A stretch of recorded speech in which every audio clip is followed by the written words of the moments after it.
Hello everyone, I'm Marcello. This is James Crepea.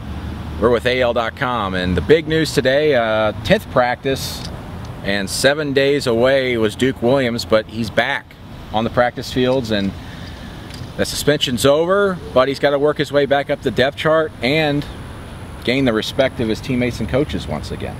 And that's obviously the biggest takeaway of the day, and I would say that the fact that he's starting off at the bottom of the depth chart, which is not terribly unexpected, as Gus Malzahn had said. If you miss that much time, I mean, it's not like you're going to be with the first team out of the gate, so it makes sense.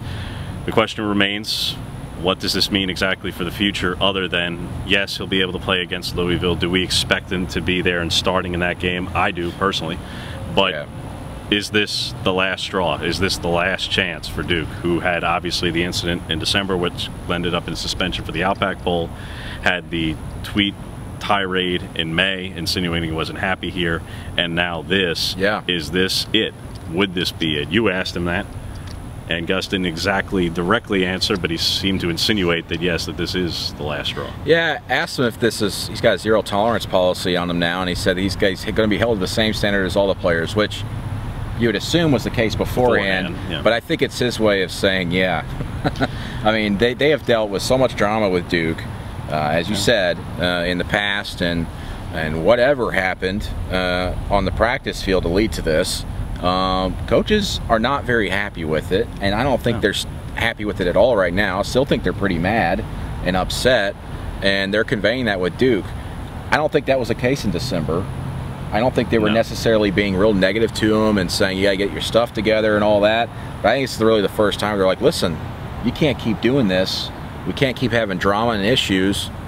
You want to go earn millions of dollars in the NFL, you got to go out there and treat this like a job and be on the field.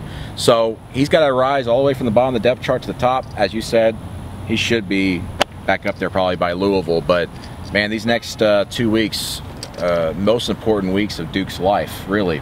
You know, if he wants to go and change his life and be a professional in the NFL, he's got to turn everything around and show that he can be respectful and also re-earn that respect from his teammates and coaches. Otherwise, if you have leadership problems within, it can be very detrimental to a team in the locker room. Yeah, and you saw some of that, and you saw some of those issues crop up with the Jermaine Whitehead situation a year ago. Now, from what we understand, this was not as severe as that, but that led to a lot of insubordination and a lot of questioning of authority and things like that, and mistrust, frankly, between coaches and players. Now, you hope that this doesn't fester into something like that. We don't believe it will, based on what we know.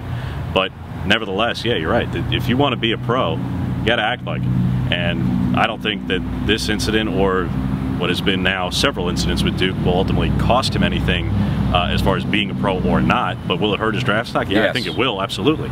Because the NFL will tolerate a lot of things, as we know.